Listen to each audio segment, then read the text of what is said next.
Coach's voice we hear, next play drawing near. Helmet straps pulled tight, rivals in our sight. Crowd roars with delight, we play with all our might. Friday nights feel alive, on this field we strive, for the win and the pride, together side by side.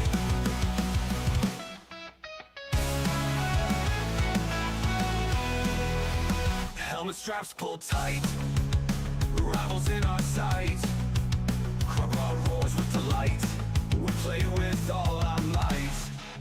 Friday nights feel alive, on this field we strive, for the win and the pride, together side by side. Sweat and grit and grind, leaving fear behind. Every yard we fight, we'll give them all our might. In the huddle we unite, every struggle, every night. Through the falls and the climbs, we hold the line. Friday nights feel alive, on this field we strive, for the win and the pride, together side by side.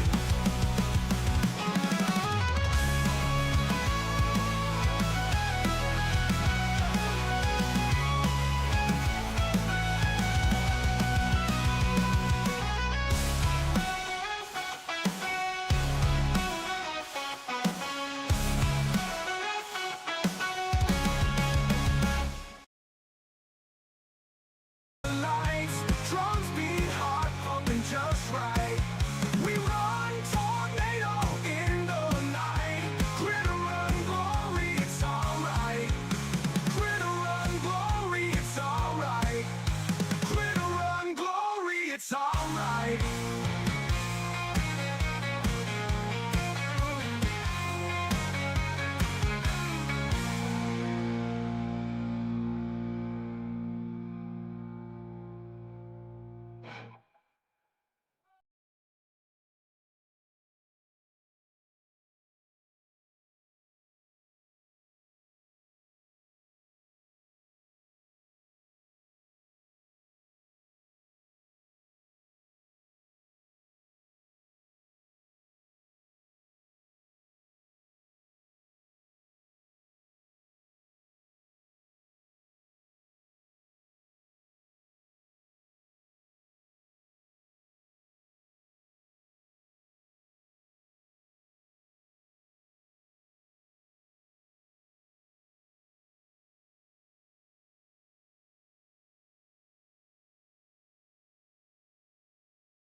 Hello, live from Shenanigans Sports Bar and Grill, streaming for West Texas, the Lone Star State, and the world on Concho Sports Network. This is Bobcat. Welcome aboard. Thanks to everyone who's here at Shenanigans tonight. We have a nice crowd, and we have playoffs to look forward to. Oh, yeah. And Thursday night, senior night rescheduled. Little Bobcat's going to be there, and we have a showdown with Friendship. Bobcats Friendship Thursday night, then playoffs. We're going to talk about all of that. I'm Darren Prater. Arlen Ponder is across the table here, and yes, sir. Coach Mark Smith is here. How you doing, sir? We're doing great. Yeah, we're doing great. Great Tuesday night here at Shenanigans this week. Yes, it is. A little bit different. We have a nice crowd. I think Tuesday might be the time. Let's review before we start talking about playoffs. Friday is one of those things. Odessa didn't look like a winless team. No. They really didn't. No, I knew it. They had a lot of good schemes, good players that kind of put it together during that game. But I'm really proud of our guys. You know, you see those kind of games. I told the guys, sometimes you got to thug one out. We thugged it out, found a way to win, and good teams do that. You know, you look at all the championship teams out there, and you can kind of go back to their schedule and say, man, that one was pretty close right there, but they pulled it out. We certainly did, made the plays when we needed to. You know, really had control of the game, got a little lead, they would score. Then we would go back and answer with one, and it was just kind of one of those games all the way through. Got 3 turnovers. It was great. Blocked a kick in the game, returned a punt for a touchdown. A lot of good stuff that happened in that game. Yeah, and really you both scored 5 touchdowns. Yep. But the difference was the extra points. Yeah, the extra point. We blocked the first one of the game, and that was really, they were chasing that point the rest of the game, and that's challenging sometimes. Noah Rogers had a great really tight off the edge right there. We did a good job with the wing and the tight end to create a short edge for him, and he got in there, put 2 hands together, blocked the kick. Mike Duran scooped it up, almost went the other way. Yeah. Got tackled about midfield down that sideline, but it did. That kind of takes the sting out of the other team whenever they go down and score a touchdown. Lets the air out of the balloon. It was a really good play. Then we got the ball back, went back and scored, took the lead, and they were really chasing that point for the rest of the game. That's hard. Yeah. Yeah. I was a little concerned, but not overly concerned, because we did play with a lot of poise, just like we did when the week before when we were down by 10 points. Yep. Even when we had to punt down by 10 points, we just I think your philosophy might be best put as it happens. It happens philosophy. Hey, it happens. You just got to weather it. Well, there's that old video that goes around on Twitter all the time with Jocko where he talks about good.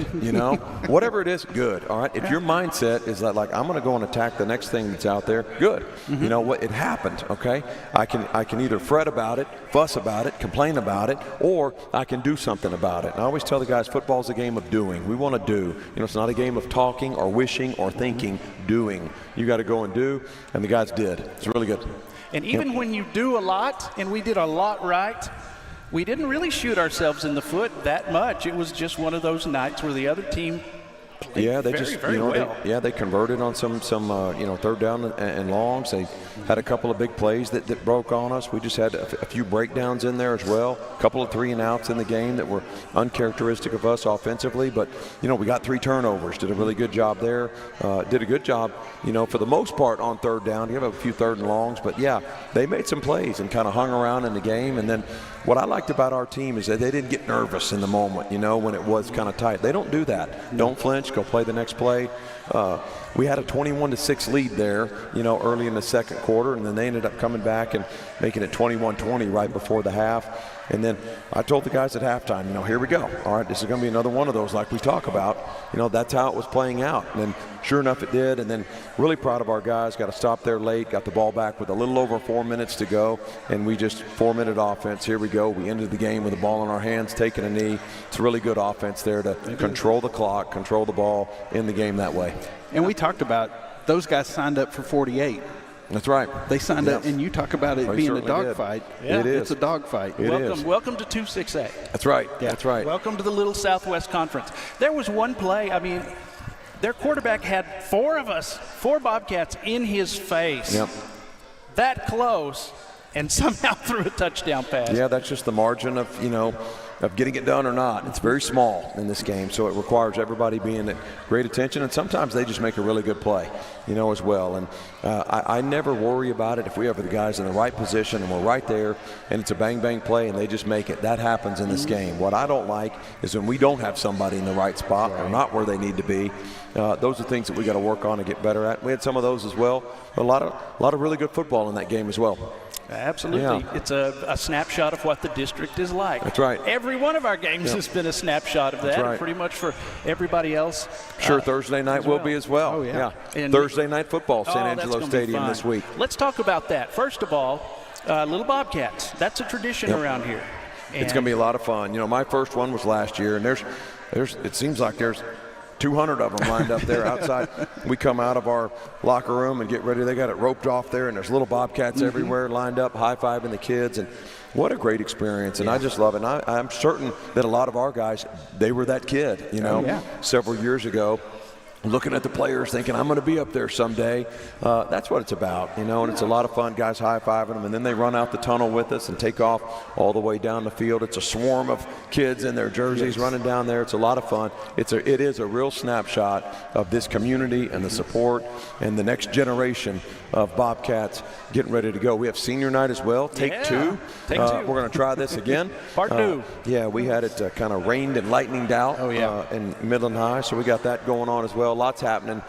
Final home game of the regular season here in San Angelo Stadium. Senior night, last game for these seniors in there. Little Bobcats, a lot of good action and a lot on the line in this game with friendship as well. And do you see, when you see the Little Bobcats, do you picture little Mark Smith on his bike growing up right near Shotwell Stadium? Yeah, it is. I'd run my bike right up there and watch, and I'd watch the Cougars play right there. Someday, it was someday that'll be me. I do. I'm always mindful of that. I like to, football is a game that we all started playing because it was fun. And when you were a little kid, you had fun and you enjoyed it. And I try to remind myself that even as a high school coach, the higher you grow up and the levels that you're at, sometimes the fun can be taken out of it. And it's a real serious business, and it is still that. Yeah. But at the same time, everybody started playing this game because it was fun. They enjoyed it. Absolutely. We can't ever take the fun out of it. That's what I like about high school football. This is it now before money becomes a thing. Yep. And you don't realize as the players, the seniors, juniors, those varsity players don't realize that they'll have an impact on those little Bobcats. I know. That years from now they'll come and go, hey, do you remember when Kasner Stribling caught that ball, or he does it all the time? Yep, and I'm like, that's right. Wow. And I do it with Brownwood the same way. I do too. I remember these specific things from when I was a kid. And I look them up, and I'm like, oh, wow, I did remember them right. I remember so-and-so ran that touchdown, and it's cool. It's a cool experience. And for the guys who someday is now, one more game of the regular season, last home game, probably. Yeah, and could be more, but we'll see. Yeah. This is against a team that we hadn't beaten in a while. All right. And we'll talk more about friendship in a little bit, if that's cool. Yep. You brought someone from the coaching staff here. I do. I have Coach Dustin Glidewell is here. He's going to come on up. We got the tight ends that we're going to feature tonight. We got Judson Bright, Kasner Stribling sitting right down here in the front. Hopefully they're eating that big hamburger right there that I see in front of them, putting on some calories here. But a couple of great guys just to kind of preview what you're going to see, with them. Coach Glidewell's been a tremendous addition to our staff. He joined the staff this year, does a great job with our tight end, not only our tight end group, but also the entire offense and working together with the staff there to put together these great game plans. But, guys like Judson, Kasner, our tight end group is just a really elite group on our team. These guys are a man's man to me. I think to play the tight end position right now, you got to be a bully and put your hand in the ground and do the dirty work down there that it takes to run the football. But then at the same time, skilled and athletic enough to split out wide and match up against a linebacker maybe and create a mismatch and be great with the ball in your hands as well. It's that hybrid player that when you can have guys like that and getting 12 personnel has been our number one personnel grouping this year. 2 tight ends, 2 wideouts, and a running back. And when you got 2 guys like that, man, why not? It creates problems. But then also what I love is we can be in 12 personnel and create 10 pictures, meaning that we have, we show 4 wide, in the set. And that challenges defenses. Defenses that match personnel, they see 2 tight ends coming in. They say, all right, get my nickel back off. I got to go base right now and get an extra linebacker in. And then we line up 4 wide, and it creates issues, defensively for people. And I know these guys, every coach I've talked to in the district after we play them, they certainly have made mention of these guys and the issues that they create. And they're just, not only are they great players, they're just great young men, come from great families, and just are great San Angelo people. I like the motion. You always put together in motion. And that was what I was going to say was they're so dynamic that not only can you line them up and block, you can also split them out. Yeah, that's what creates, a great tight end play. I think you look at tight ends and linebackers in a similar manner. When you have a tight end, if he's a one-trick pony and this guy, all he can do is get on the line of scrimmage and block, or they don't really want to do the dirty work down there, they want to split out wide and catch the ball, that's one-dimensional in that position. You got to be able to do both, and the more that you can do both, the more dynamic that you are. Linebackers the same way. The old-school Mike linebacker with a cowboy collar that fits runs all day long, but can't go out and cover a running back out of the backfield, you get exposed. So you got to find people that can do these things, and I think the tight end position, the linebacker position, they're really dynamic spots where you got to be big and physical, and you also have to be athletic and skilled. And we got 2 great tight ends that are great examples of that here tonight. And I appreciate that you've brought that back in. That you're not just going, we're going to spread it out. You brought that tight end back in because I think that's a position and that's an element that's missing in a lot of things. You can just get him to, Kasner, turn around and you dump it right to him. Well, we need to ask them when they come up here. I don't know what they played before I got here. They didn't use a tight end in the system before, but I love tight ends. Okay, and I need a T-shirt that says that. I love tight ends. I'd have as many as we could, but I love that. I don't know. Ask them when they come up here. I don't know what they were playing before. You are unapologetic about your love for tight ends. I saw them, and I'm like, it looks like a tight end body right there. That looks like another one right there. And then Coach Glidewell has just taken them to another level in their development, and being overall players, complete players in that position. So certainly grateful for him. Excited to hear what he's got to say about them, too. All right, we're going to have the Gronk and Jay Novacek of San Angelo. There we go. Coming up on Bobcat Insider right after this on Concho Sports Network. Check out why First Community Federal Credit Union is the #1 local auto lender in the Concho Valley. With great low rates on new, used, and refinance autos, we can save you money. First Community has great payment options and low prices for GAP, extended warranty, and credit life insurance, so we can make your payment fit your budget. So be smart, bank smart, and contact First Community for your auto financing needs. Pain is never planned, and recovery time is never convenient. But the last thing you want to do is wait for answers. At Angelo MRI, you are more than a number. We can get you results within 24 hours at a price you can afford. So when you need to get back into the game fast, tell your doctor you want to go to Angelo MRI. We hope you don't need us this season. But in case you do, remember, it's your health, your choice, your MRI. At Schertz Landscape, we care about the quality of trees that you put in your landscape. Therefore, we grow our trees here locally in the Concho Valley. As a certified arborist, I not only care about the quality of your tree being planted, but I am also qualified as a tree risk assessor. I can evaluate the health of an older tree or the risk that it may have to you and your property. Come see us at Schertz Landscape, where we care about the quality of your trees.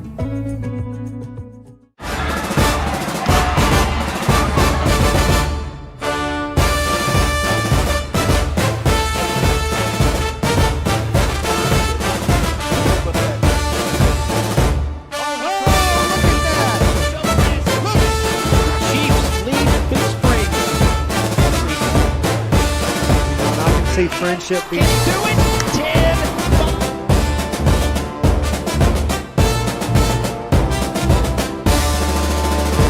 San Angelo, it's time to invest in your home and protect your future. Olivas Restoration and Solar, your trusted partner in roofing, solar, insulation, and fencing. Call Olivas Restoration and Solar today for your free consultation. Hello. Welcome back to Bobcat Insider Live.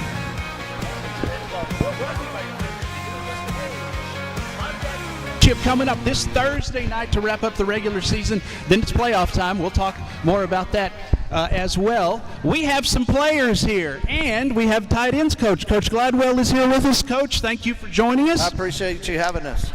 Let's introduce yourself, sir. Yes, sir. I'm Kazim Stribling. I'm number 81, and Woo! I'm a tight end. This is the guy. And who did you bring with you? What's your name, man? My name's Judson Bright, number 88, also tight end. I thought you were saying your name was Joseph. I'm like, I'm not sure who that dude is. That's Judson. Let's see, you caught a pass. Is that the only one that's been thrown your way? No, I've had a couple thrown my way. Okay. Well, you got us a first down when it counted that time. Yes, sir. Yes, sir. Well, cool. It's great to meet y'all. Tight ends. Did you guys dream of being tight ends? Did you know anything about tight ends when you started high school football? No, sir. Like when we first started at Central, we didn't have a tight end, and we were both stuck on the offensive line. And while we're big guys, we not that big, but big enough. You're big enough, though. Yeah, but definitely when Coach Smith came and we started running a tight end, we got real excited because it just gave us an opportunity to actually get to handle the ball while also blocking. That's cool. Did you ever handle the ball before in youth sports, junior high, whatever? Did you play offensive? I played a little tight end in flag football, but in flag football. Yeah. Having more fun with the Bobcats, probably. Definitely. All right. Hey, Judson, how you doing, man? Good. How are you? How long have you played ball? Like since you were tiny, or? Yeah, forever. Forever? So I'll ask Kasner first, what is your best memory of being a Bobcat so far? Do you have like a special memory of any game, any play? No, well, actually probably my first touchdown against Midland Legacy last year. That one was real special. That was your first touchdown. Yes, sir. Cool. And you, Judson? Cool memory for me is just all the guys working hard and we secured the playoffs. It's probably my favorite memory. Y'all kind of had a scare last week, but were y'all calm during the whole thing? Were y'all thinking in your mind, we're going to pull this out, we just have to stay the course? Were y'all thinking that, or were you a little, like, concerned, overly concerned? No, definitely. We tried to stay calm the whole time, and we trusted in our coaching and our practice all week, and we knew that in the end we were going to come out on top because we knew it was at stake. All right. So we haven't beaten Friendship in a while. What do you know about them that they bring to the table? Well, they got a pretty good defense and a pretty good offense, but I think we're better. And I think if we establish the run and then we can throw some haymakers over the top and score a lot of points, I think we'll definitely win. I know y'all can score a lot of points in different ways. The Z Train is here, by the way. We're going to talk to him here in a little bit, too. A sophomore. Can y'all believe that? Coach Gladwell. Yes, sir. So tell us a little bit about your coaching career. Where did you start out? How long have you been doing this? I've been doing this 24 years. I started out in Sonora, Texas, and I grew up here in San Angelo and graduated from Central a long, long time ago. And if you draw a circle around San Angelo, about 4 hours, I probably worked there over the years. I've coached every offensive position that you can coach. I was real fired up about getting the opportunity to come back to San Angelo, my hometown, and coach at Central. And then I'm big time blessed that I get to coach these guys right here. I've told a bunch of coaches that I'm friends with that it's pretty much don't screw this up, because these guys are some of the hardest workers, extremely intelligent, do a great job, and so I try to hold them to a high standard. We're going to be the most physical people on the field at all times, and we're going to run the most precise routes that we can. And so we try to hold a real high standard in our tight end room, and so far, we've done some good things, but we're not done yet. No, y'all can catch lightning in a bottle. I really do believe that. It happens all the time. You're in the playoffs. That's a milestone because it's been several years. It's been, 3, 4? It's been more than that. 23. Y'all did it. 22. You weathered the storm, and you made it. Now you can catch lightning in a bottle. All you need is that first playoff win. Get that playoff win. Hey, we won one. You never know what could happen. It really could happen. Y'all feel pretty confident about the playoffs? Yes, sir. We're really confident. We're focused on this week first, but after that, the sky's the limit. We're just looking to win game by game and take it from there. Yeah, don't be looking ahead, because we'd love to see you beat Friendship, because we may not, I don't know if we'll play them again next year, because they'll probably be going 5A and all of that. Coach, are there any tight ends that you watch film of, pro, college, that you watch and you convey some knowledge with these guys that you think that they've got it as far as the position is concerned? Not so much, comparing, professional athletes with high school kids. I look at the guys that are able to, a lot of tight ends will come out and they're worried about the routes and catching the ball. You got to, what's our thing that we break out to every single day? No block, no rock. So if you're not going to block, you're not going to get to touch the rock. So that's to me the core and the base of what we start with, and then we just expand from that. No block, no rock? All right, I like that. It all comes down to who blocks and tackles the best. Absolutely. That's football. A wise coach named Gordon Wood said that one time. Yes, he did. All right, well, guys, we appreciate you. We wish you the best. First, one thing I want to ask before we take off. What do you do before a game to get psyched up? You listen to music? What do you do, man? I just listen to music in the locker room, kind of go off in the turf room, relax, take like an hour to myself. That's about it. And you listen to Drake, right? Every one of you that I ask says the same thing. There are other musicians. We appreciate you guys. Judson Bright, Kasner Stribling, finally got to meet y'all. These are your Bobcats. These are your tight ends. Coach Gladwell, thank you so much. Thanks for having us. We appreciate it. And officially welcome back to San Angelo. Thank you. Glad you're here. To be back. We'll be back with more on Bobcats Insider right after this on Concho Sports Network. At Texas Bank, we believe in the power of relationships. Our roots are our customers, the lifeblood of our business. We're more than just a bank. We're your trusted financial partner, committed to building lasting connections and providing personalized service that exceeds your expectations. From helping you achieve your financial goals to supporting you through life's changes, we're here for you every step of the way. Experience the difference of banking with people who truly care. Check out why First Community Federal Credit Union is the #1 local auto lender in the Concho Valley. With great low rates on new, used, and refinance autos, we can save you money. First Community has great payment options and low prices for GAP, extended warranty, and credit life insurance, so we can make your payment fit your budget. So be smart, bank smart, and contact First Community for your auto financing needs. Pain is never planned and recovery time is never convenient. But the last thing you want to do is wait for answers. At Angelo MRI, you are more than a number. We can get you results within 24 hours at a price you can afford. So when you need to get back into the game fast, tell your doctor you want to go to Angelo MRI. We hope you don't need us this season. But in case you do, remember, it's your health, your choice, your MRI. At Schertz Landscape, we care about the quality of trees that you put in your landscape. Therefore, we grow our trees here locally in the Concho Valley. As a certified arborist, I not only care about the quality of your tree being planted, but I am also qualified as a tree risk assessor. I can evaluate the health of an older tree or the risk that it may have to you and your property. Come see us at Schertz Landscape, where we care about the quality of your trees.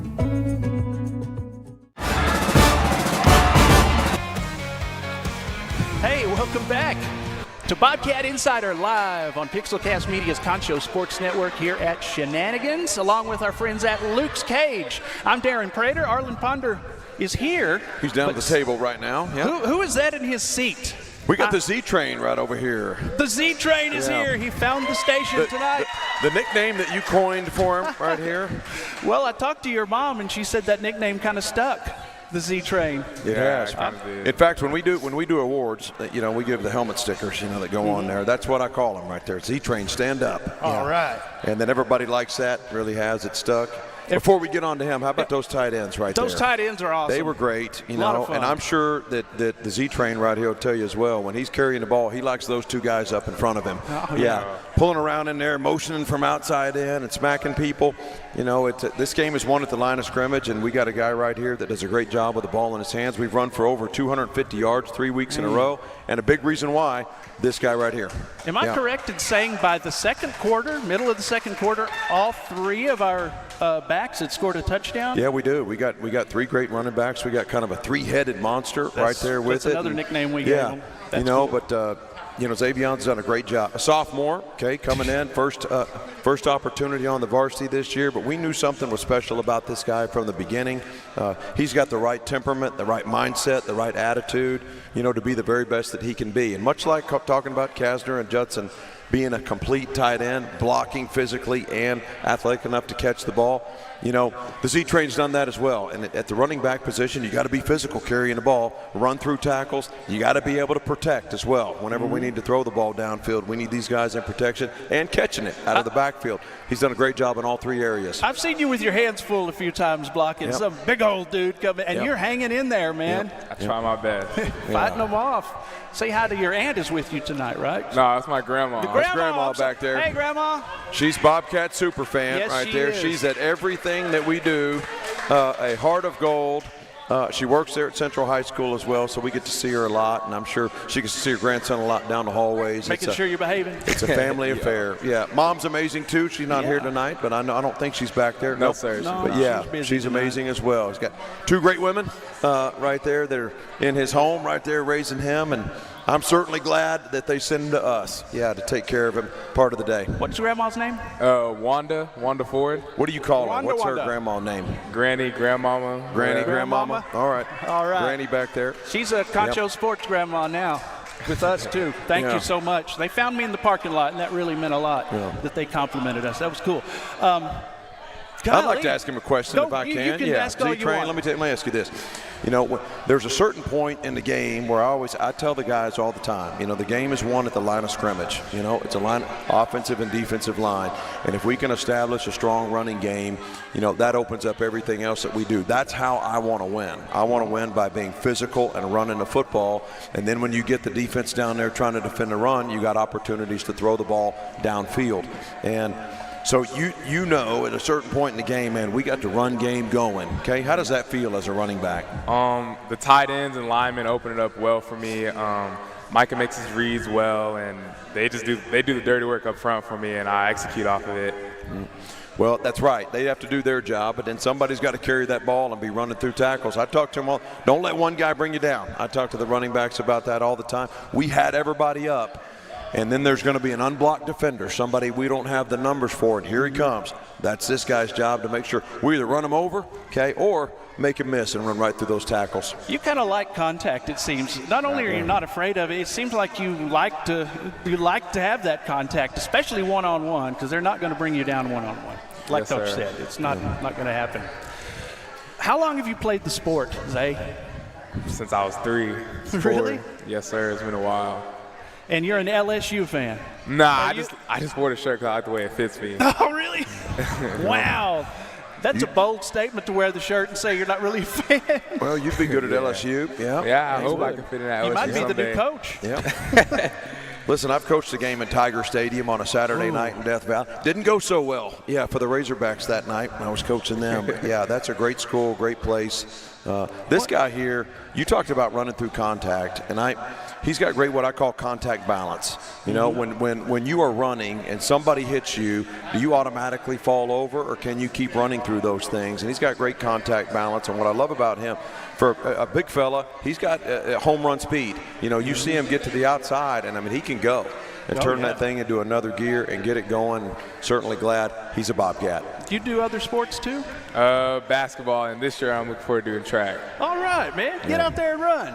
Have some fun. Try some field events too. Yes, sir. Man, I want to see Zay the pole vaulter. Oh.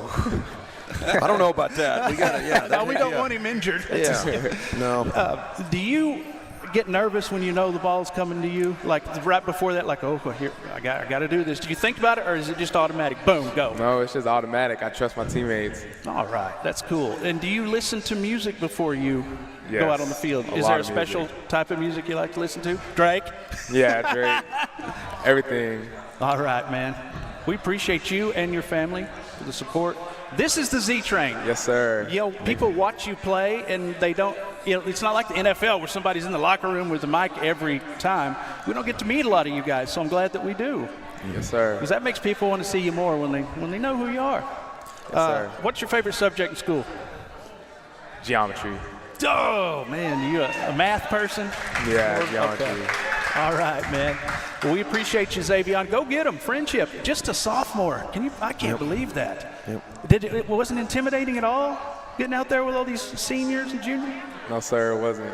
You just out there balling. Yes, all sir. right, man. All right, we appreciate it. Coach, you going to stick around and talk playoffs? Yep. One more segment. We got it. We'll be back right after this to talk playoffs and the game ahead Thursday with Friendship. Coming up on Bobcat Insider here on Concho Sports Network.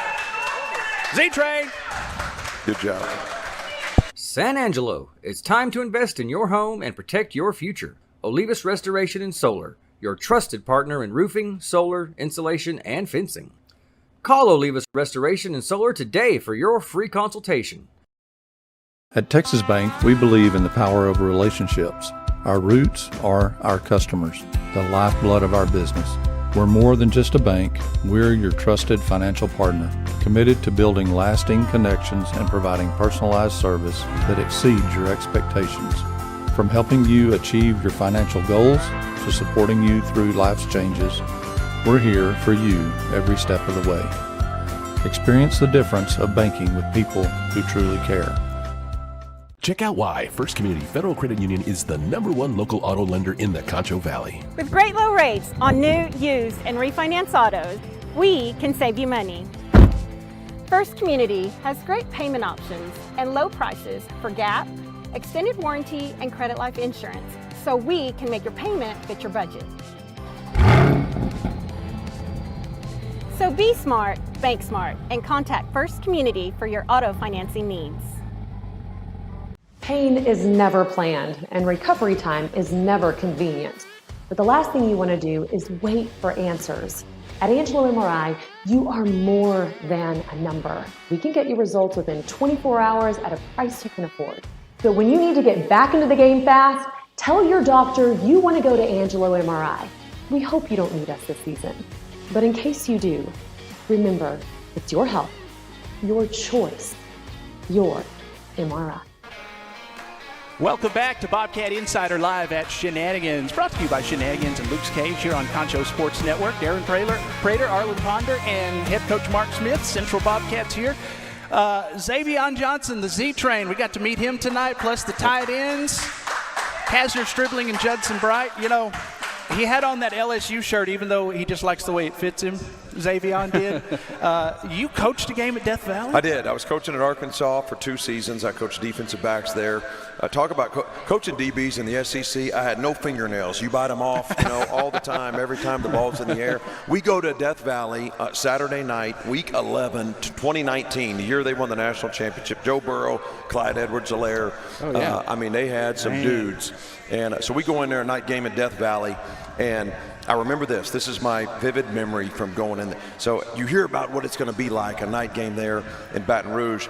And so we're out doing pregame warm-ups, and it's kind of docile in the stadium, and there's not a whole lot. You can hear the roar of the crowd, kind of undertones, but it's not bad. I'm like, all right, this ain't that bad. And then at a specific moment, the public address announcer comes on there, and I remember exactly what he said. He goes, "Tiger fans, it's 7:07, and the sun has officially set in the Western Hemisphere, and it's nighttime in Death Valley." And the place erupts into a completely different atmosphere. And I'm like, okay, this is how it's going to be the rest of the night. And it was an amazing atmosphere, great place to play college football game. It was a lot of fun. Didn't come out on the winning side that one. They went undefeated, won them all that year. Had a great team, but great experience there. It's cool. The witching hour must have started, I guess. 7:07. 7:07. Yeah. That is and too the cool. sun has set. That place scares me to death. Mike the Tiger's right outside. They got an enclosure for them. They make you drive your bus right around there and see the Tiger enclosure. Cool. Yeah. You have to really go through their crowd, like drive the bus by? So we had to, no, we didn't. So we get there so early, the crowd, you got some of the tailgating going on. LSU is mainly a big parking lot around the stadium. Some of them, it's on campus and it's right through there, and you got to go through a lot of that stuff, the Texas-Oklahoma game, coached in twice. That one at the Cotton Bowl there, you're going right through the state fair. That's crazy. LSU, a little bit different that way, but you do have to walk from their press box down the concourse, and then you're in the middle of the fans going through until you can get on a golf cart to get over to your visiting locker room. So they got these ropes walked off, and they got 6 police officers escorting you from where you need to go to keep these crazy Tiger fans off of you as you're going through there. So yeah, throwing stuff at you. You're running through these stadiums, covering yourself. So yeah, passionate fans in the Southeastern Conference. Have you really had to duck things be thrown? Oh yeah, yeah. I suspect that some of those fans may be drinking. I could be wrong. Yeah. Could be. They've been drinking a long time by 7:07 at Tiger Stadium. Oh yeah, for sure. Oh man. Yeah.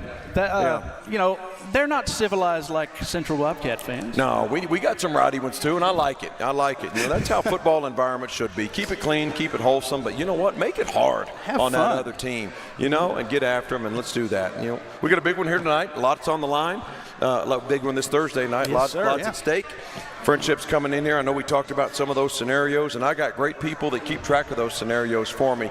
I tell my guy, I like to keep my eyes right in the present day and what I'm doing today, and make sure that my feet are right where they need to be to keep the team focused on what we're doing, but also have a group of people that look ahead for me, and they do all of this work. I got all these spreadsheets here with the different things that could happen. Color coded. I know this. The winner of our game in Friendship is the top seed in the Division II playoffs in 6A. The loser of the game is the 2nd seed. So this game is going to determine the 1 or the 2 seed. Now, who you play on the other side of that bracket is still to be determined. There's a lot still going on in El Paso in terms of who's going to the winner of that district's already been determined. That's going to be Eastwood. They finished their season. They played 10 straight, and they're open this week.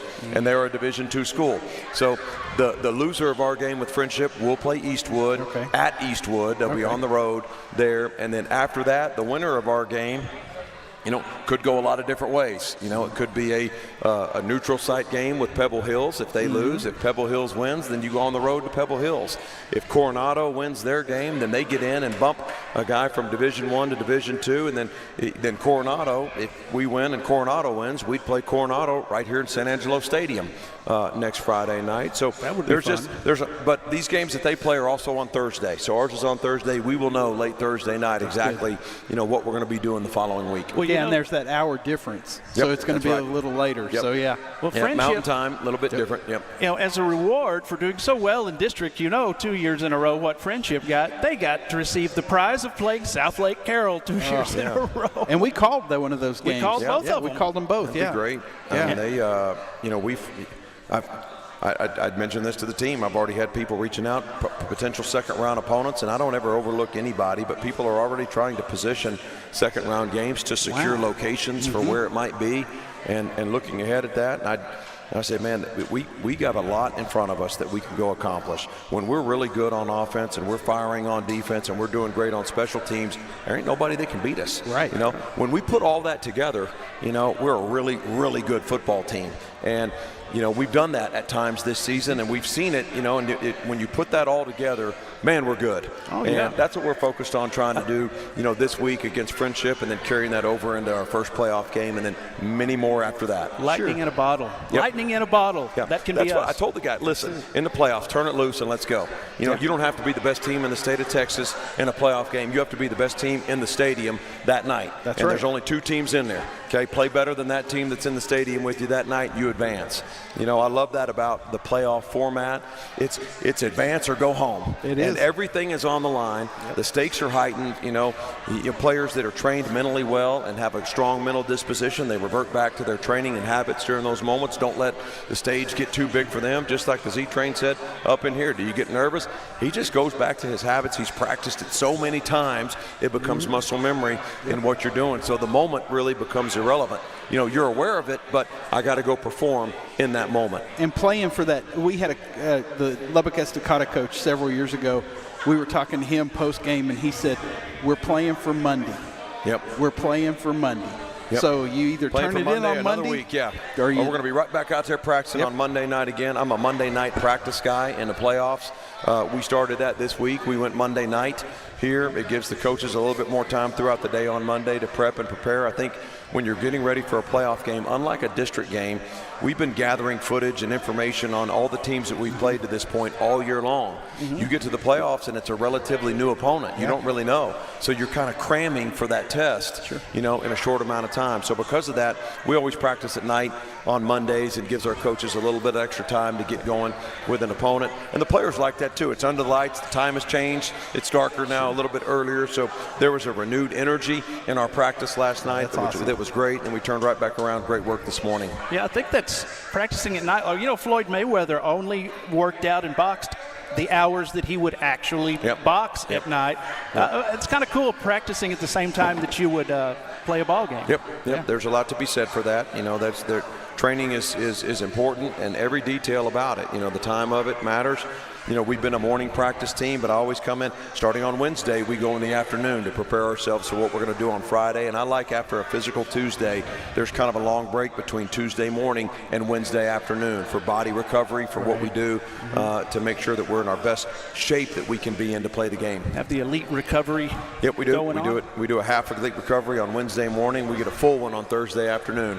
Yeah, we got an ice bath tonight. Our schedule's a little bit off this week because of Thursday game, so it's abbreviated with some things that we do. But yes, we're in great shape physically. Our injury report is clean. We got a healthy team. I think football is a game of durability, and the most durable teams at this point of the year have the best chance to win. Sure. I was glad that because there was an injury, I think it was during the Odessa game, and we both made the comment, look, they don't have a tent. We have a tent. So we could see down where they were working on him. We put them up in that tent. I like, you know me. I don't want anybody to see anything. That's right. Okay? That's so right. I don't like anybody noticing anything about what we're doing. I'm even careful about what I say up in here because I know people are watching. Yeah. But we do. I got with Mark Duncan, Shannon Sports Medicine, in the off season, he always says, hey, let me know if you ever need anything. I said, I need a medical tent. I need one right here. A big, nice Shannon Sports Medicine on the side. Put our logo on it. That way we need somebody going in there. We're going to close that off. I don't like people seeing or noticing anything. But you're right. We got guys that play through injury, play through pain. I think that's one of the greatest compliments, that I can give to a player is, man, that guy thugged it out when he wasn't feeling good. One of them's right in here. Right now we got Castor Stribling right down in there. He took a shot to his shoulder early in the game. And the guy, he don't say nothing. He just plays. He goes and plays. Judson the same way. Xavion got his ankle rolled up. He keeps going. Yeah. I love that about this team. You will never play this game feeling 100%. You will always be in some version of pain. It's a hurt sport. Yes, and your level to be able to tolerate that and put your teammates right there out in front says everything about you, and we get some great examples here tonight. Absolutely. Yep. Well, Coach, you were talking about I'm getting fired up, Darren. Let's go. Me too. We always get fired up. I don't know what's going to happen whenever we don't have the show. They always go through withdrawals. Like friendship is what you need to concentrate on now. Sure. You have people helping you with the big picture after that. Arlen, I'd like you to be my people. I'll concentrate on what's in front of me, and I'll trust you to handle. You remember I did that Friday night, and my mic wasn't on. He did. During our post game, he went over every scenario. He broke it down, and then we realized his mic wasn't on. We couldn't hear him very good. That's just par for the course, man. Josh Huffman is that guy for me. He's our director of football operations. He'd be a great person to talk to, but he handles everything behind the scenes and logistics with our team, where we're going, what we're doing, how we're doing it.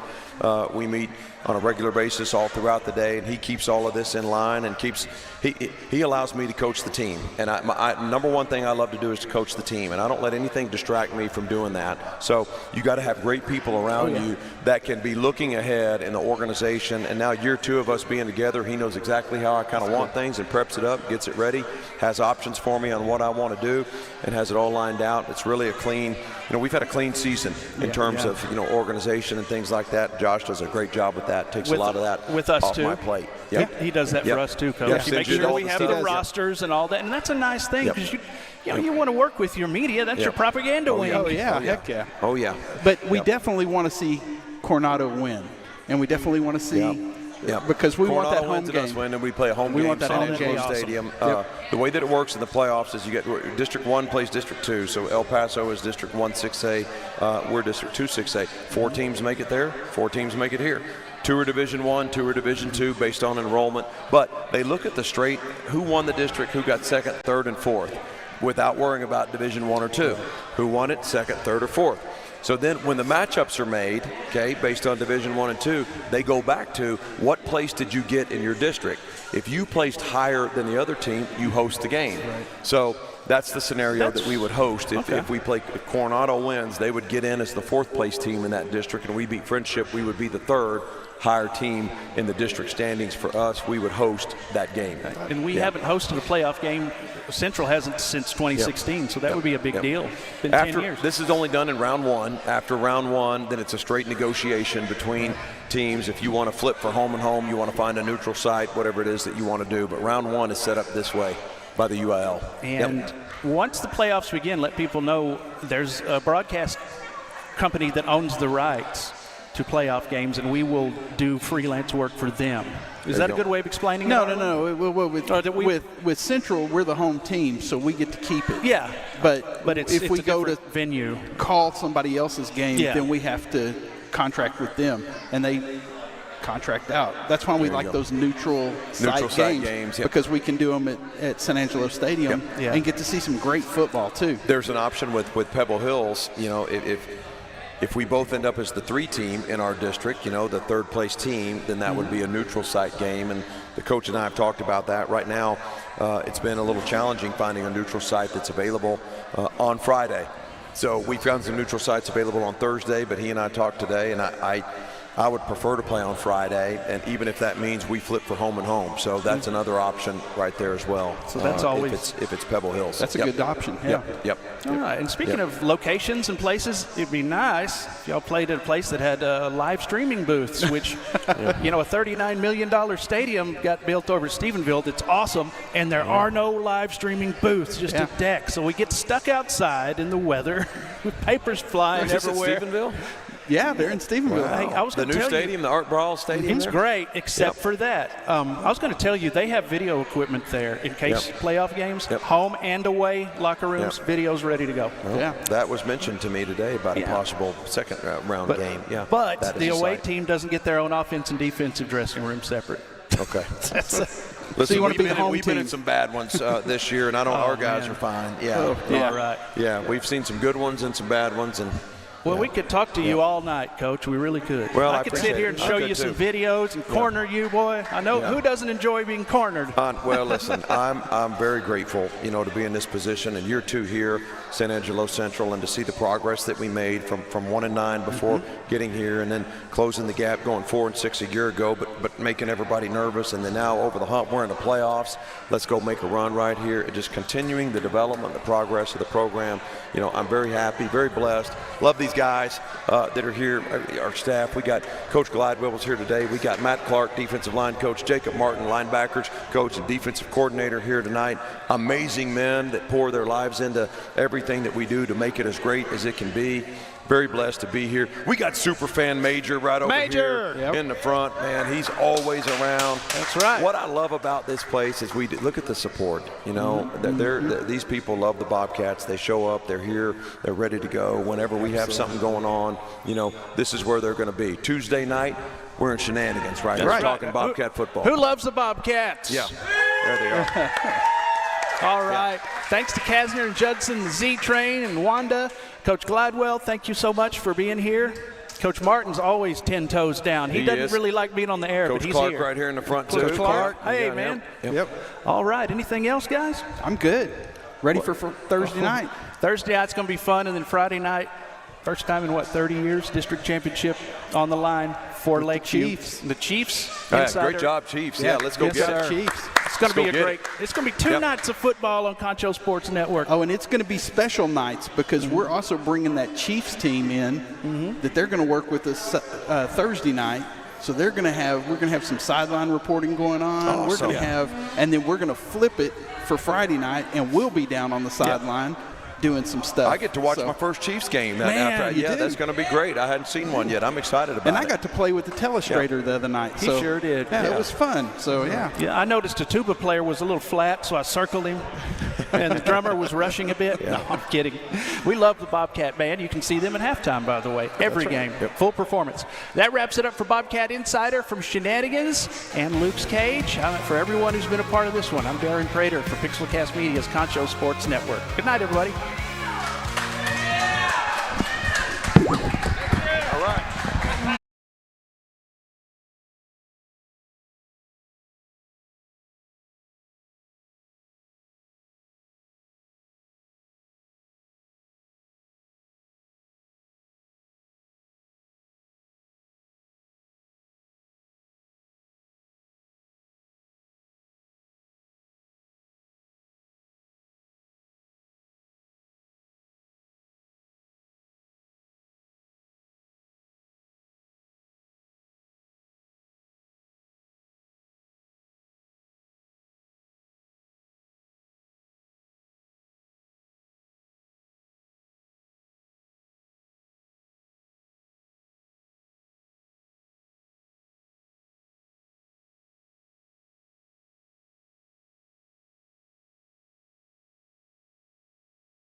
Hey, he was good as a sixth grader.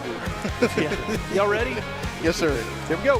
Hey, here we go. We are on the air, live and streaming, Chiefs Insider, where we talk about the Lakeview Chiefs in all their aspects, but now it's football. I'm Darren Prater, filling in for Chad tonight. Arthur's here. Coach Max Rivero is here from the Lakeview coaching staff as we get ready for a very, very special Friday night here in the Pearl of the Concho. The north side has risen up out of the flood, and the Heroes are going to take the field against Andrews to win a district championship. They have a chance to do that in what has already been a historic season. And I know you have the numbers, so go ahead and lay it out for us.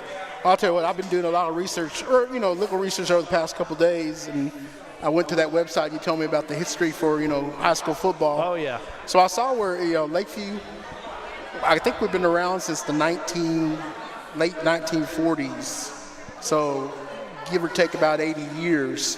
So in the 80 years, we've won 7 district titles. So, probably not as celebrated, a football tradition as other schools, many other schools in Texas. But, we do have a history. And then, of course, we made the playoffs, probably about 15, 20 times, something like that. So we do have a little history there as well.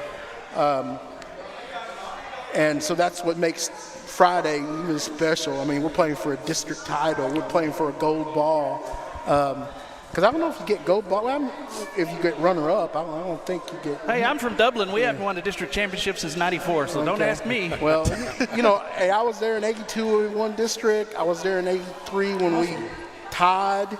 I think we were the runner-up because we lost to the district champion that beat us, even though we finished tied. So we did get a gold ball for that. And then, of course, any by-district games or any playoff games you get gold balls there as well. You go to Copper's Cove at their field house now, they have a section of playoffs where, there's 4 or 5 gold balls. There's actually about 20 of them in a span of 10, 15 years. Oh, yeah, Stephenville has their just like trophies Stephenville and Brownwood. Oh, you go to Brownwood and see their great display that they have there right in front of their gym. As you walk around the gym to where the tennis court's at and the football stadium's back there, it's really nice the way Brownwood has done theirs as well. I'm ready to add another to Lakeview's trophy case at the school so the kids can look at that. The pride beaming from our kids, our students, our people that live there in Lakeview, that live there all their lives, because other than teaching in Central Texas for 24 years, I lived on the north side all my life. North side. So yeah, we and all the people that I went to school with, I keep hearing it all the time in Texas. Hey, Lakeview's doing well. I go, hell, they're doing good. We just have to ride it out and keep finishing until the season's over. Week by week. There's no. Yes, sir. You can't win 4 or 5 games in 1 week. I got to do it week by week. And I like the Lakeview Northside fans because they're not really an unsatisfied bunch. When you guys struggle, they don't want to fire the coach every year. They don't get, they've let you guys do your thing through the good and the bad, and now it's paying off. Coach Rivero is with us. What is your role on the staff? I coach the D-line. D-line. Okay. Yes, how many years have you coached, Coach? This is my 4th year. 4th year, okay. I want to keep saying like 10, but I guess he doesn't look like a lineman, does he? No. I'm the smallest guy up here. Y'all both could smash me. That's awesome. So how are things looking going into the big game Friday against Andrews? We're looking good. We're taking it day by day. Making sure practice, we're polishing up everything. Just making sure the boys are focused and, us coaches are focused and just trying to get the best game plan for the boys to execute. And that's just the biggest thing when you're just executing. You go all week in practice. You practice Monday, Tuesday, Wednesday, walk through on Thursday, and then, like you said, big game Friday. And so long as we prepare the boys, keep them focused and locked in, I think we're going to be all right.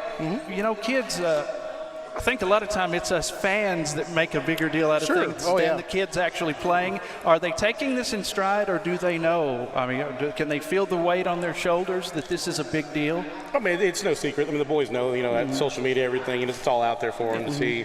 They know how important it is, but we just got to tell them, it's another game, right? You know, but we're going to treat this, you know, like a playoff game, you know, because we have playoffs right at the week after. So the importance of the stakes just keep rising from here on out, week by week.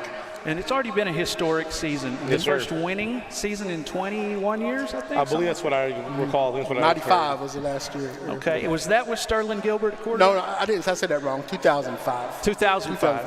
Okay. Sterling Gilbert was in the... I think he was the 08 era. 08, right, 08, 09. And then about a couple years later, maybe 4 or 5 years, Lakeview had another district title. I just can't remember the name of the guy that was the coach at that time. Remember, you guys, back in those few years is the first time I worked in Brownwood at a radio station. And I remember Lakeview with Gilbert was good, and Brownwood was concerned. Brownwood ended up winning a big game, but it was a good game. But there was one year, I think the next year, where Lakeview tied them. I think it was 6-6. Oh, wow. Good defensive battle. Yeah, and I was listening to it on the radio, and yeah, I think Lakeview might have missed a field goal right at the end to win it. But it was a tie. We didn't have overtime back then. I just remember seeing one game with that young man at quarterback, because I remember him when he was when I was in high school. He was one of our ball boys. Him and his brother were both ball boys because their dad was a Lakeview alumni and a backer. And a judge. Right, Judge Gilbert. And so the boys would be there every week. You know, there were 7 and 10 or something like that. And then I remember coming home for Thanksgiving one year when I was in Lockhart, I believe. This would have been in the middle 90s, from 94 to 2000. So one of those years, I came home for Thanksgiving and found out Lakeview's playing in Lubbock on Friday. So me and my brother said, well, let's go watch Lakeview. And they played a really good game. They wound up losing by 6 or 8 or something like that. I want to say Jones Stadium, but it could have been the other stadium as well. And they played well. It just, you know, the ball just didn't go for us. That would have been the second round of the playoffs. Okay. So that's the only game I've seen of Lakeview playing in the playoffs since I graduated. But it was the second round. So it was the second round, yes, sir. A lot of teams never see the second round. True. And like I said, they played. It was a great crowd, big crowd there for Lakeview. I want to say it was Jones Stadium, but I could be wrong. Or was it Jones AT&T Stadium? It could have been Lowry Stadium, too. I don't remember. It's been 1995 or 6 or whenever that year was. But I do remember that. And then of course, after that, I myself was busy with football for many years, so I never could come home for, you know, half the time. You can't do anything when you coach football. Half the time we didn't come home for Thanksgiving. I mean, we all stayed and go, hey, we're going to have Thanksgiving at head coach's house or one of the coordinators' house or something. So all the people who are single, you're invited, or if you lived in the area, just didn't want to go home or too far to go, you know, come, we'll have Thanksgiving together. So we did that many years, especially in Cove. Because we were playing Thanksgiving, you know, for many, many years. Right. I was at some of those games. Yeah. So I remember we played Brownwell. We played Brownwell in district. We didn't play in the playoffs. But, you know the story. Robert Griffin getting booted from the game and they lost. I remember that like yesterday, thinking, and all the. There's some good times, man. Story that surrounded it. Where did you play ball? High school, I played for Central, actually, here in town. Oh, okay. Did you really? Okay. Yeah, I graduated in 2012. Okay. Yes, sir. 2012. That was a pretty good team. Yeah, that was the first district titles in '63. And then y'all won district titles all the way till 2018. I believe so. Yeah, 2 younger brothers that played after, or 3 younger brothers that played after me. They had their fair share of winning too. Wow. Yeah, those were some. You were right on the cusp of the golden times. Who was the quarterback? You remember? For my year, it was Logan Sawyer. Logan Sawyer. I was trying to think about his name the other day. It was him, then Hux, Wooten. I'm not even from here, and I know this stuff. I don't know why. I've lost track since my brother's graduated, so I have no idea. Well, it's pretty cool to be able to coach in your hometown and be able to be a part of a dream team. But how do you carry this season forward? Say, hey, y'all know what winning feels like now. Hopefully get that district championship. How do you carry it forward from here? Yeah, you just tell the kids, you know, don't be complacent. You know, we're always striving to get better. You know, day by day, week by week, we're trying to get better. But you also just tell them, you know, what the stakes are. You know, they know what each game means to them here on out. Like I said, this Friday district game for the district championship, and then of course next week we look on to the playoffs. And that's the biggest thing, is just keeping them humble, not getting ahead of ourselves, just, play within our means and just take it play by play, game by game, week by week. So the 2 games that you failed close, what do you think was different that week, aside from your opponent, that y'all didn't get done that you have the other weeks? Right, Levelland and Burnett were 2 very close games, both here in San Angelo, and coached very well. Both teams are coached very well, and I just think on our part we executed at times, just maybe not consistently. I feel like the Levelland game we kind of started out a little bit slow, and then we turned the Jets on, but we need to finish all the game through all 4 quarters. I think that's the biggest thing. Anytime you lose, you look back at what you did wrong and what you can always improve on. And I just felt for those games, consistency is just key. We execute, but it has to be through all 4 quarters, not just first half or second half. Yeah. It wasn't. Is it better to lose during the regular season? I know an undefeated season would have been cool. Yes, sir. Is it better to fall a few times? That way when you get in the playoffs and you're down, you've been there before and you know what to do? Yeah, exactly. I mean, losing sucks. You never want to lose, But you do gain experience. Learning lessons. Right, exactly. And it ain't like it's not like anybody whooped y'all. I mean, that didn't happen. So. Right, yeah. But even if someone were to do that, we just got to look back at film, look back at our mistakes, and just grow from there and learn those lessons, gain experience, and just tell the kids, now that you've been down before, you climb back out and finish the game, win on top, and carry that kind of momentum on from here on out. And the season could have gone south after a loss. It could have been like wind out of the sails. Oh, man, we thought we were going to have a special team, but we didn't. But you guys bounced back. And the scoring record on top of that. Exactly. Yeah, 76 points. Yeah. Coach Cortez does a lot with those boys during the week, and those young men, they just this is their 4th year with them, more or less. We were talking about that as the game started. I told Chad, we might can score 80, 90 points if we keep this up, because we were scoring every conceivable way. Right. Kickoff, fumble return for a kickoff, or on the kickoff. Just our offense was just dominating. Did you block an extra point and run it back for 2? We did not do that. Is that the only one y'all didn't do? We did not do that. Did not do that one. Oh, man. Did not do that. Proceed. But anyway, just to going back to Friday's game, I loved how we came out, and of course, right off the bat, we had a mistake. Yep. We had a mistake, and our kids were able to persevere, and we stopped them. And then guess what? We get the ball first play and go 85 yards for a touchdown. Yep, yes, sir. And I'm thinking the stars are aligned just right for us, at this point in time. And then of course the next play we kick off, and we get the fumble, and I guess when Concho gets the fumble and returns it back 10 yards, boom! It's 14-0 in just a matter of 30 seconds. Now I give credit to Big Springs for not quitting. Right, I mean, they fought the whole game long. Their offense was formidable, very run oriented. Of course, the quarterback also had some passing too, but they were a run oriented team, stuff that we hadn't seen before. At least I thought I hadn't seen the way they lined up and stuff like that. But they fought back. They fought back and they had to have those grueling 80-yard drives that took up a lot of time. And I'm thinking, well, as long as we just can hold them, and then we come back, next play, boom, score again. Right, Next play, and then we score 2-3 touchdowns in a matter of a minute, and then all of a sudden, they're down 28 points. So I'm thinking, oh my God, they got to feel snake bitten. And sure enough, I give them credit, they fought. Yeah, they did. They did, and they fought all game long, and our guys kept, putting the hammer to them, after they.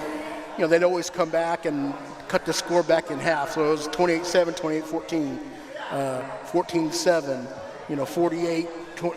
It was always 2-1. It seemed like we were up, and we just stayed ahead of them the whole game long. Right. So I'm thinking, but I thought that was good.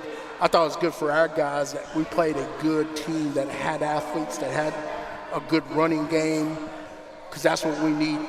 To improve on and keep working to get better. Right. So I thought hopefully that will help us all in the playoffs. or in the future, or even this week against Andrews. So I thought, man, those are just good things to have. Real quick, our offensive output, I like saying this, our rushing, we rushed 28 times for 219 yards. Rios, again, another 150-yard game. He's probably had 4 of those in a row. Is he any good? And he had 157 yards rushing, and he had 63 yards receiving. So he counted for 223 of our offense. He's a bad motor scooter. And he's pretty good. And then he also kicks all the extra points and kickoffs. So I thought there was a time or two we were going to maybe do a field goal or something, thinking, well, we're ahead by 21. But no, we go forward and score a touchdown. Have y'all made any field goals this year? Attempted any? Yeah, I'm pretty sure. Yeah, he's made a couple. Okay. He's made a couple. Cool. But it was like 4th and 2 or something from the 13. We'll go, well, Rios could kick it.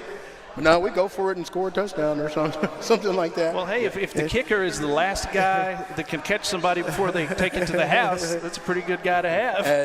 Well, like I said, he took 2 to the house, 85-yard touchdown run and a kickoff return that was probably 85 or so. Man. Also, and he outran kids. I mean, the people were falling trying to reach him, and he just outran them. Yeah, he runs hard. And the last 30, 40 yards, it was just amazing game he had. Avizo had another great game, 20 for 29 for 225 yards.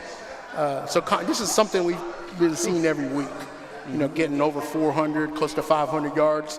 We're just shy of 500 yards this Friday night.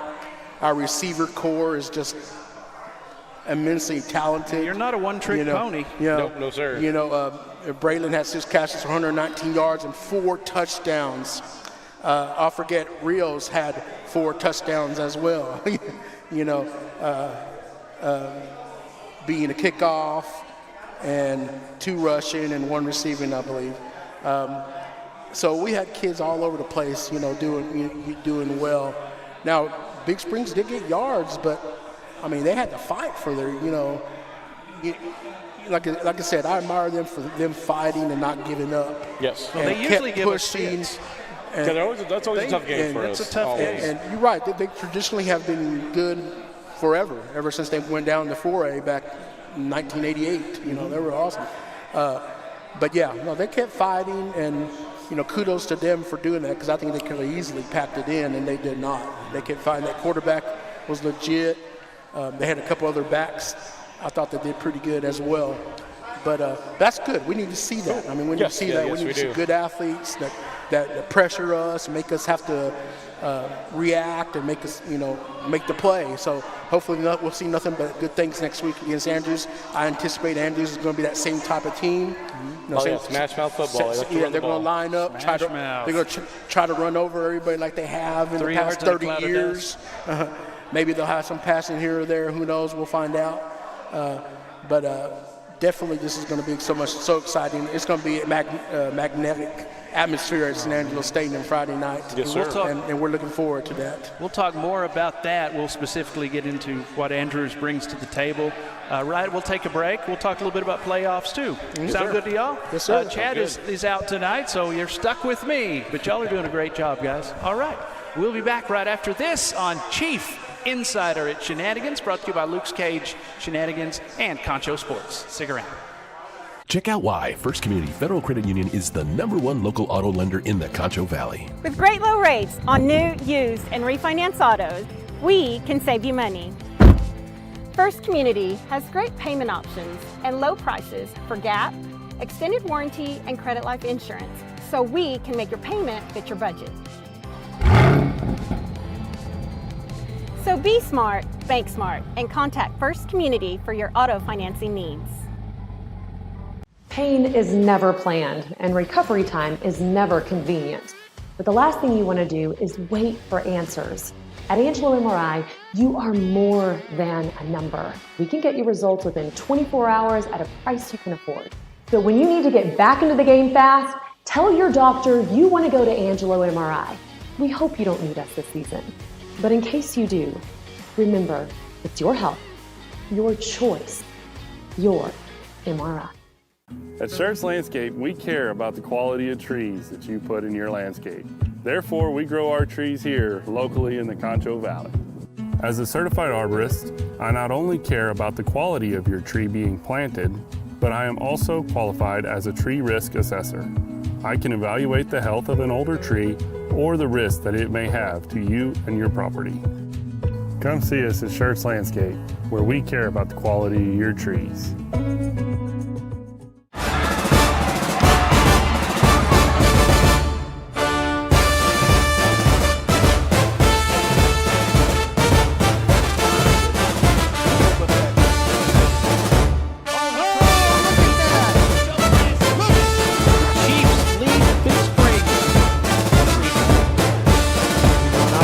Friendship being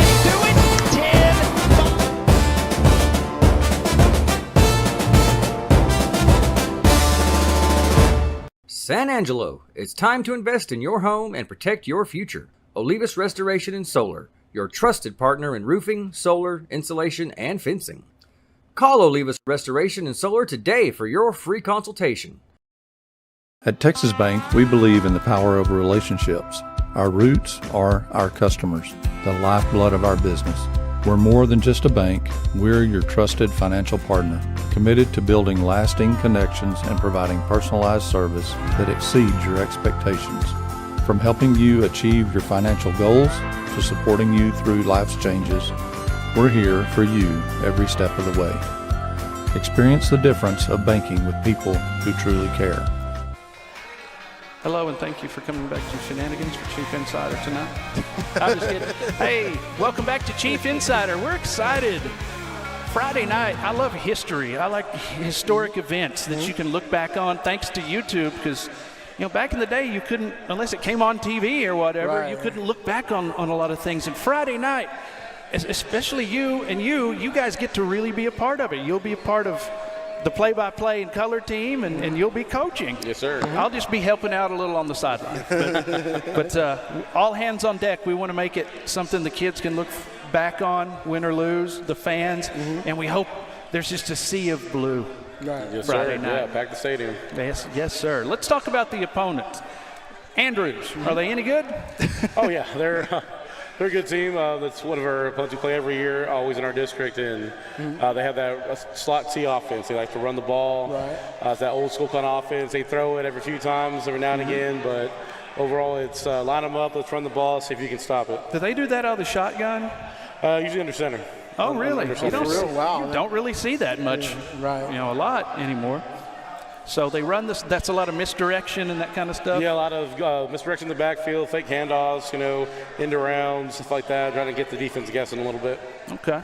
I think they've run that offense for a long time. Is it a tight slot and then there's a receiver right beside them? Right, on the right? sir. Yeah, everyone's in a 4-point stance, and they're all coming out and running the ball. Cool. Let's talk about defense.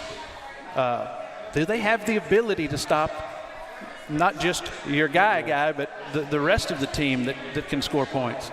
Yeah, I mean, they're well coached. They really are. Coach Harvey does a really good job out there.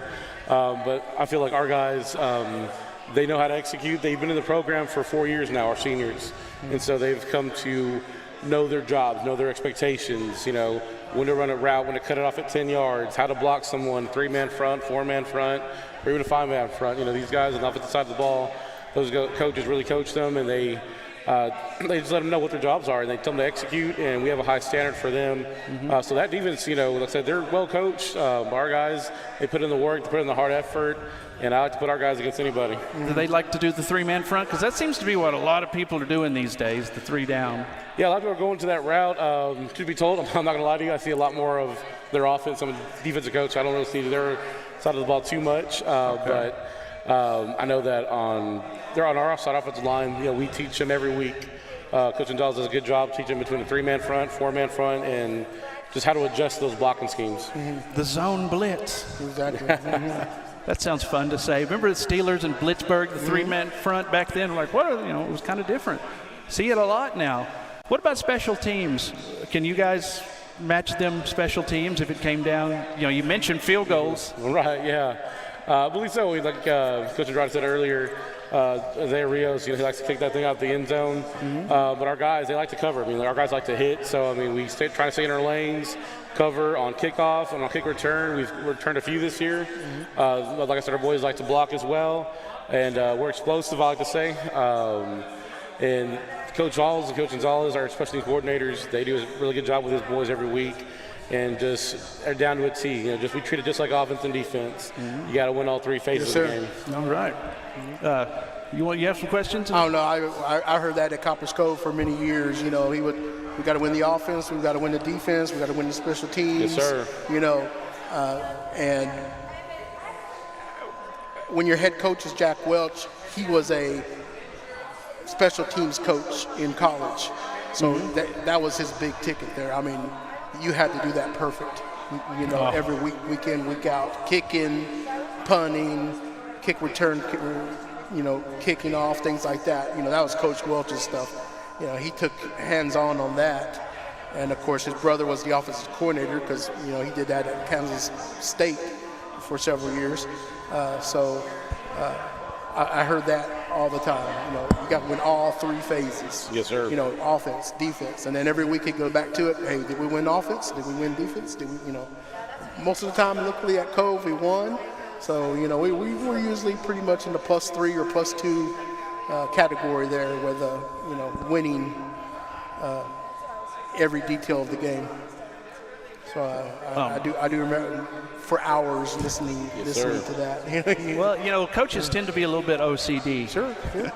I think Nick Saban maybe a bit. So you like Nick Saban? Do you eat the same thing for lunch every day, just so you don't have to think about it? If I win national titles, why not? That's right. True. How long have you been on the staff, by the way? This is my 4th year. 4th year? Yes, sir. Very cool. So what about playoffs? You want to talk some more about playoffs, like potential who, what, when? Right. It just depends on, if we take care of business on Friday. I believe we win that game, we play Burnett, and then if not, I believe it's Lampasas or something like that. Yes. But y'all are trying to say burn it anyway. Y'all aren't used to saying it. Burnett, however you say it. But I say it both ways. I mean, even though I lived in and we played Burnett all the time, and I would always fall into that trap. Do you say Santa Ana instead of Santa Ana? No. That's my favorite one. We never saw Santa Ana. No, they're 2A, I think.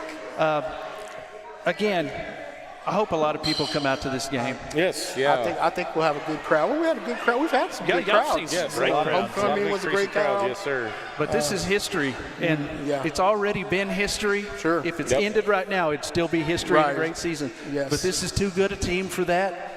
A district championship, it's been so long, and y'all have it in the palm of your hands. Yes, sir. We just got to go get it. Very few times in your life that you control your destiny, that it's yours. Right, exactly. So, Coach, thanks for being on with us. And, yes, sir. And go get them, man. I hope we're talking to you afterwards. Celebrate. Yes, sir. Yeah, me too. Oh, like I said, I don't know about y'all, but I'm giddy already and excited and everything, and who knows how I'm going to be on Friday. I'll probably be nervous wreck as well. Me too. I'll be on the sideline. I'm not used to that. Thinking of the games, I remember when we played Andrews my freshman year at I guess it was Lakeview Stadium. We didn't play in San Angelo Stadium at that time, but we were playing them, and they were the defending district champions for like 2 or 3 years, and we beat them to win the district title in '82. And I still remember visions of that game. And I still remember visions of the game against Monahans and against Sweetwater back when W.T. Stapler was there. I still remember that long trip from the locker room all the way down. Remember, you had to go all the way down. You had to go way down that thing. There was no elevator down or anything like that. You had to come down that and you might fall on that walkway because remember, kids were in cleats and whatever. I did fall there. Arlen was trying to get me to horse around, and I've still got it on video. I turned and hit my toe on the curb and just planted myself on the concrete right outside the stadium. It was a playoff game. One of the Glen Rose players comes running up. Are you okay, man? Help me up. I'm like, yeah, I'm fine. I went and cried on my own. I'm fine. So yeah, you can fall outside the stadium there too. And there's an iconic picture somewhere. Who knows where it's at anymore? Could still be at Lakeview. It may not be. But when Lakeview won that district title and And I want to say, I remember whenever the season was over, Game 10, they brought the championship trophy out, and the team all went around it, and they took a picture, and there's like the sun is out behind it, like in a cross. Oh, there you go. It's an iconic picture that someone in San Angelo has it, whether it be San Angelo Stadium or it could be at the SAISD, home place. Who knows where it's at, but it's just and I remember the players there, and I was a freshman that year, so those players that were there were most of them were seniors, and they were holding the trophy up. And there you go. Like I said, the flash bulbs and everything. Time to do that again. Exactly.